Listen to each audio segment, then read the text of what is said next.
هلکه شاګرد ته داسې کار وکړه که نه نن خو ګاګ بیخي لکه دا ورځ خرابه ده داسې کار وکړه منډه اعلان وکړه وی ډاکټر صاحب وایي چې هر یو علاج په 500 روپۍ کوو او چې څوک ورڅخه ښه نه شو نو 1000 ورسره مونږ ورکوو صحیح ده اعلان وکړه صحیح ده لاړم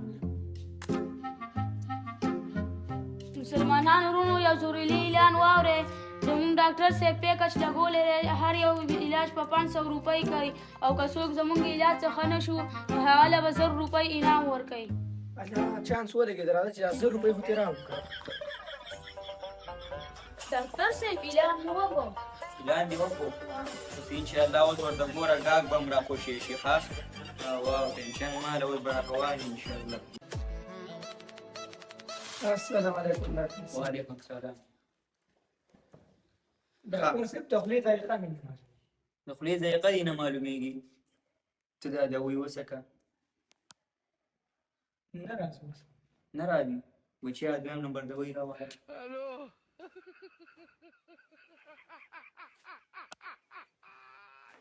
ډاکټر صاحب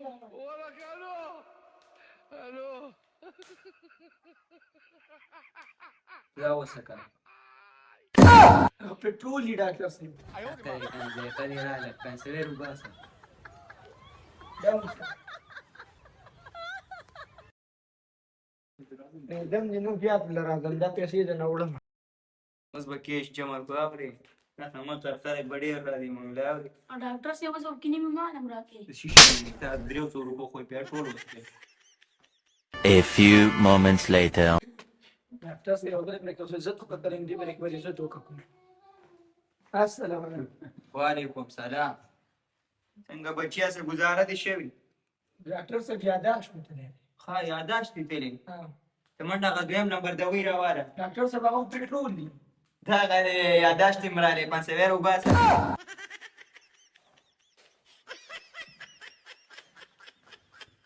دم دې نه دا 100 روپۍ به بله پې راکړې راوړم ډېر ورسې راغی A few inches later.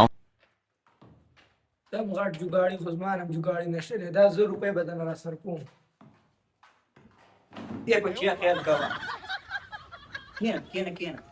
څنګه بچیا نن کله خو به ټیک وي نن خو ډېر خراب وي څه وجه ده نظر مې تللی ډاکټر صاحب نظر دې تللی یاره بچیا خفه نه شوه نظر علاج مونږ نه کوو ښه او کاغذ 100 روپۍ اوسې پیږي او یا پام